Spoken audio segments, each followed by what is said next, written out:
Oi, estamos aqui de novo, agora com um assunto diferente na nossa roda de mães, começando mais um Benditas Mães aqui com a Marcela, que é autora do blog Canjica, que fala um pouco sobre maternidade também, um pouco não, né? Só sobre maternidade. E também com a Si. A Si é mãe do Chicão, de 1 ano, e a Marcela também, mãe do Vicente, de 1 ano. E o assunto de hoje é a relação do marido e da mulher depois que os filhos nascem, o filho ou os filhos, né? O que muda aí com a chegada então de um bebê, né? O que muda na família quando um bebê chega?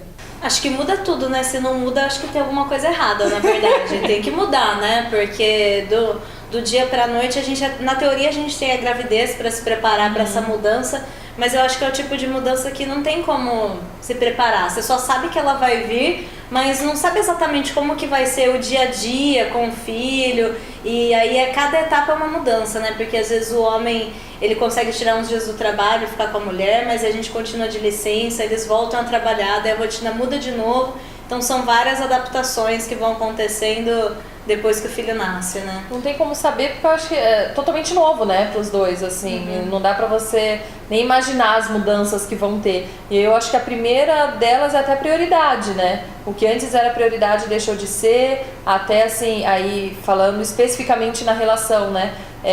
O que você antes tinha olhos o tempo inteiro pro seu marido, deixou de ser o tempo inteiro dele, né? É puxado, né? Principalmente no começo, como vocês falaram, é um desconhecido. Por mais que a gente se prepare, a gente não sabe o que vem por aí. Mas eu fico pensando às vezes, né? Tem mulheres que engravidam para salvar um casamento. Eu não consigo ver uma salvação nisso daí, porque casamentos sólidos, casamentos com diálogos, a gente vê que fica difícil, né? Porque você tá o tempo todo ali com o bebê e às vezes o marido entende, às vezes não. Inclusive esse foi um dos temas, né, que a Marcela escreveu lá no blog dela, do Canjica, que é justamente a chegada de um novo bebê não melhora uma relação, né, do homem e da mulher. Tem gente que às vezes quer ter um filho para poder salvar a relação, não é bem assim, né? Mesmo quando a situação já tá perfeita, e até coloco, tipo, não sei se isso existe para alguém, essa situação perfeita para ter filho, né? Nunca tem esse momento perfeito do relacionamento. Mas que mesmo quando a situação tá muito boa, já é um desafio pro relacionamento, é algo totalmente novo e que vai mudar tudo. Então imagina então se já tá tudo difícil, aí é um fator só pra complicar, pra tem que afastar ainda mais. Às vezes a gente tá ali junto, porque a gente tá junto, né? Numa troca de fralda, viu, pega ali, pega aqui, não sei o que. Você tá num trabalho em conjunto, é um puta companheirismo que se torna. Você percebe que às vezes aquela pessoa que você nem imaginava que podia contar desse tanto, tá ali, tá presente, não falando o tempo todo de nós dois, mas tem uma pessoa ali, você tá com essa pessoa cuidando de uma outra pessoa. Eu acho que também uma coisa que é interessante, que eu escuto muitas mães falarem, é que muda o que atrai no parceiro, né? Se antes, assim, uma colocação inteligente ou alguma conquista, sei lá, que você olha e fala, puxa, olha que bacana. São outras coisas, né? Tipo olha assim, como você ele cuida do nosso filho. Olha que lindo, olha como eles brincam, olha como ele participa ativamente, não só ajuda, ele tá ali, ele tá comigo nessa levada, né? Ou tipo assim, pra mim hoje em dia lavar a louça é um must, né? É afrodisíaco. Se eu tô vendo ele lá, eu tipo, agora sim, sabe? Porque muda são esses pequenos gestos do dia a dia, na verdade podem até facilitar essa aproximação, essas coisas mais simples. Se antes precisava de um grande gesto de amor, hoje em dia eu acho que precisa de pouca coisa pra reaproximar. O duro é a falta de tempo e o cansaço pra isso, né? Porque às vezes eu começo o dia, eu tô lá à tarde e falo, nossa, hoje é a hora que ele chegar, nossa, eu vou abraçar e eu vou beijar, e a hora que ele chega eu já tô tipo arrancando os cabelos. Quantas vezes mas quantas vezes acontece isso, né? Olha, hoje à noite vamos sim. Aí quando chega a noite, cada um olha pro lado. Fora às vezes que a gente vai pôr a Maia pra dormir, né? Vamos pôr pra dormir, vamos. Às vezes os dois vão juntos, os dois dormem e a Maia tá acordada ainda, assim, super comum, né? A gente tá exausto no final do dia, não tem como. Os dois estão exaustos, né? Mas falando isso de cansaço também, eu acho que o que acontece muito, que a gente tem que tomar cuidado, é essa competição de quem tá mais cansado, né? Porque às vezes assim, eu tô falando da minha situação porque eu tô em casa com o Vicente e o Thiago sai pra trabalhar. Então às vezes ele chega e ele fala assim, nossa, eu tô com uma dor de cabeça. Eu falo, nossa, eu tô com uma dor nas costas. Dele fala, mas é que tá doendo muito aqui. Eu falo, mas o meu tá doendo mais. Então faz você e fica essa coisa que, assim, os dois estão cansados. E quando a gente reclama do cansaço, a gente não espera que o outro retribua com o cansaço dele. Fala, eu também tô, como se fosse uma defensiva. Que é uma empatia, né? Só tipo assim, poxa, você tá cansado? Que coisa. É difícil, cansa mesmo. Eu também tô, mas então vamos dormir mais cedo hoje, ou vamos fazer juntos o jantar, eu faço, sei lá, vamos dividir. Mas é super difícil não cair nessa de competir quem tá trabalhando mais, né? Porque a gente que fica em casa fica com essa coisa. Eu também trabalhei, eu também tô cansada, não fiquei o dia inteiro. Mas eu acho que é isso, é mais da nossa cabeça mesmo. Porque quando eu sou assim, às vezes o Daniel fala, nossa, eu trabalhei pra caramba. Hoje eu fico pensando, eu também trabalhei pra caramba. Eu tô em casa, mas eu também trabalhei. Então não é que ele tá me cutucando ou dizendo que eu não trabalhei, é que ele tá dizendo que ele trabalhou. Mas às vezes a gente tá na nossa cabeça da gente chegar e falar, olha, ficar com o filho em casa não é tão fácil assim. Você sabe que é difícil o dia inteiro. Não, e aí eu quero falar, eu sempre falo, você sai pra almoçar, então você dá uma espairecida, você abre seus e-mails 1 hora do dia, você vai lá olhar seu Facebook. Eu não. Eu almoço com o Francisco aqui no meu pé. Então a gente fica, é bem isso, é uma rixinha ali, né? E não dá pra ser assim. É uma rixinha interminável, né? Porque ninguém vai ganhar essa competição, né? Tipo, não vai ser bom pra ninguém, assim. Eu acho que é os dois tentarem ter empatia com o outro e diálogo sempre, né? Sempre parar pra conversar e pensar o que não tá legal e conseguir ouvir. E talvez tentar conversar de alguma coisa que não seja o filho, que eu acho que também é um desafio, né? Super difícil. Aliás, é super engraçado. As primeiras vezes, assim, os primeiros meses que a gente começa a reparar mais essa mudança, porque agora a gente já tá mais acostumado, né? Mas quando a gente começa a reparar, a gente comentava muito isso. Nossa, a gente só fala de filho, né? Aí vai em roda de amigo, a gente só comenta dela, né? Aí às vezes a gente saía tal e falava, ficava, ao invés de ficar conversando da gente, né? Hoje vamos deixar na minha mãe, vamos sair pra jantar. A gente ficava falando dela. E aí tudo lembra ela, né? Aí passa um bebê, não parece a mãe, não sei o que, quer dizer, o tempo inteiro bebê na cabeça, né? É um desafio mesmo tentar falar sobre outro assunto. E outro desafio, inclusive, é esse vício pelo celular, né? Quantos casais aí não estão viciados pelo celular e às vezes o tempo que tem juntos pra poder conversar, aproveitar, enfim, acaba os dois ficando no celular e não fazem mais nada, né? Eu acho que é importante aproveitar esse tempo, né? Eu tenho tido umas DRs pelo WhatsApp dentro de... Mentira. Por áudio ou por texto? Por áudio, que é mais, né? E dá pra ouvir no ouvido, não atrapalha a criança, ela acha que tá tudo bem.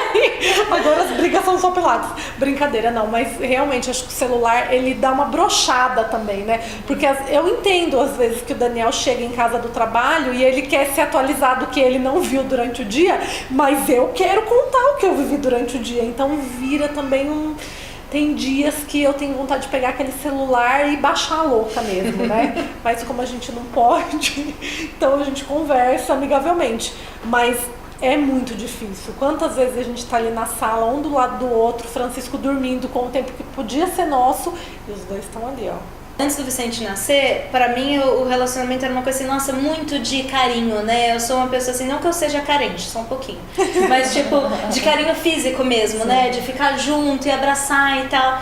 E uma coisa que eu percebo muito, uma amiga minha comentou disso uma vez e eu percebi muito comigo do Vicente, que é como eu fico com o Vicente nisso o dia todo, eu beijo e mama e faz cafuné, aquela coisa, eu penso que parece que eu tô nutrindo muito isso já com ele. Então, quando eu me encontro de novo com o Thiago, é meio assim, já não é mais uma necessidade de carinho, é uma coisa que eu tenho que olhar e falar, não, é gostoso também vou lá, mas parece que já tô nutrida, então é super difícil já o dia todo com o filho e já tá assim, já supriu essa necessidade, então algo a mais, né? Então acho que isso também é um desafio, assim, quando a gente fica bem juntinho, assim, com o filho, né? Eu acho que o parceiro, ele tem que ser parceiro mesmo, né? Porque a gente tá ali numa dedicação total ao bebê e tem parceiros que entendem e que estão juntos e que mesmo que não esteja grudado, você sente que o parceiro tá do seu lado, tá com você, tá curtindo, aí você tá entendendo. E tem parceiros que começa a gerar cobrança, né? Viu, e aí? Viu, e não sei o quê.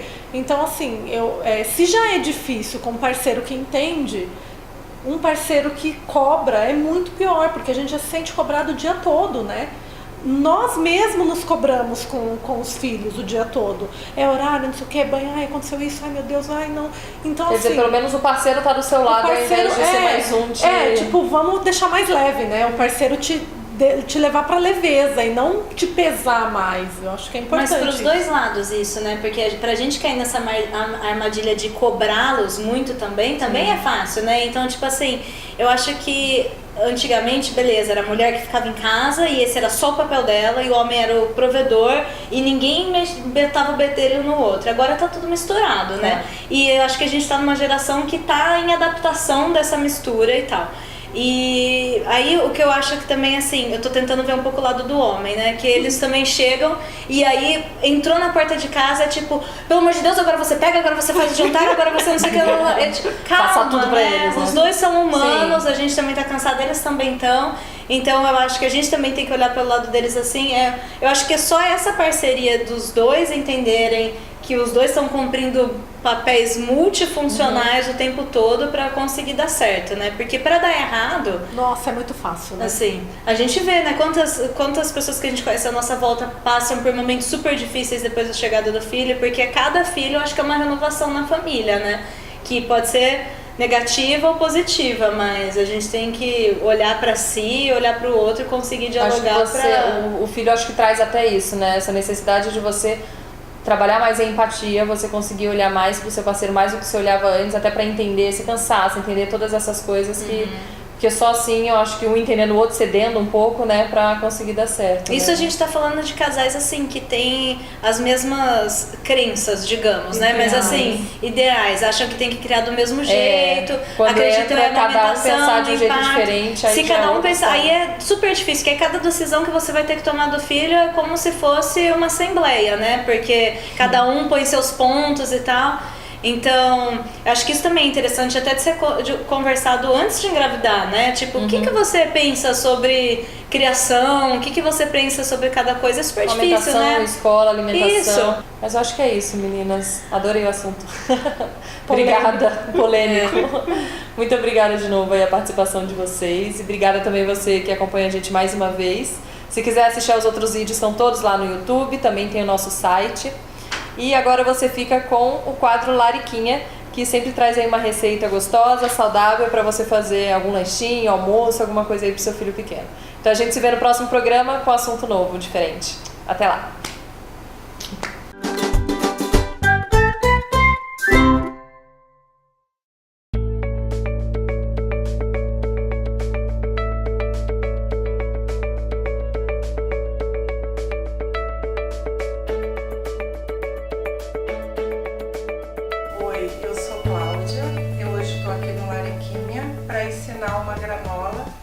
Comecei a fazer para minha neta, que na época ela tinha uns 9, 10 meses e ela começou a comer as coisas iogurte, e aí eu, pensando no lado nutricional, fui botando ingredientes, pesquisando e cheguei a essa fórmula que ela adora.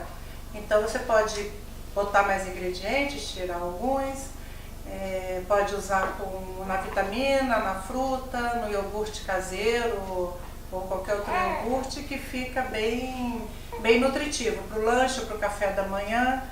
Então vamos lá. Aqui tem meio quilo de aveia fina, que pode ser também feita com aveia grossa, porque no caso da minha neta, ela gostou mais da fina.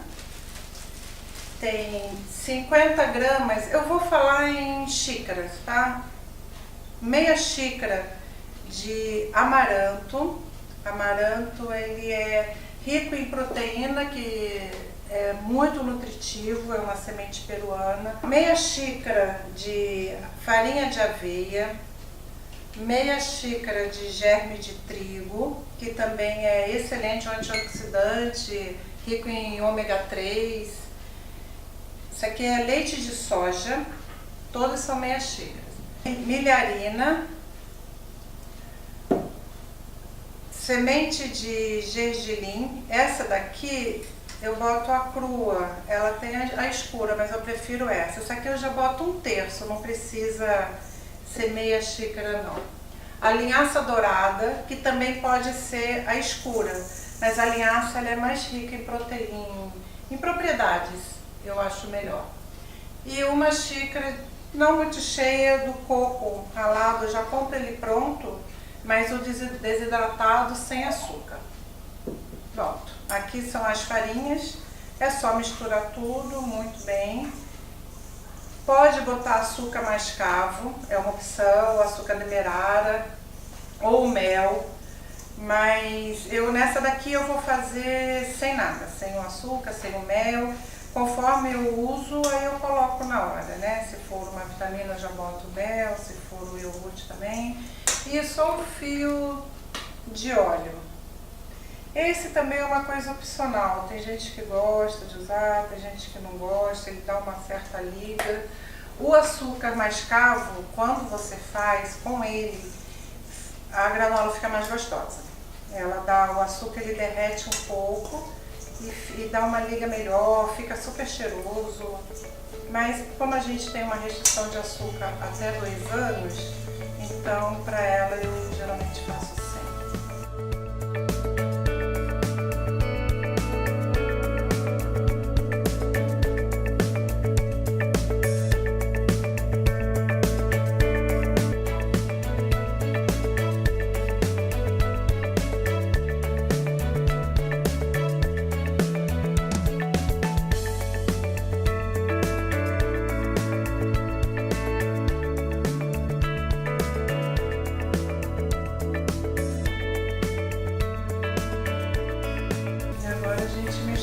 Passas e está pronta a granola. Eu espero que vocês gostem e que faça sucesso com seus filhos.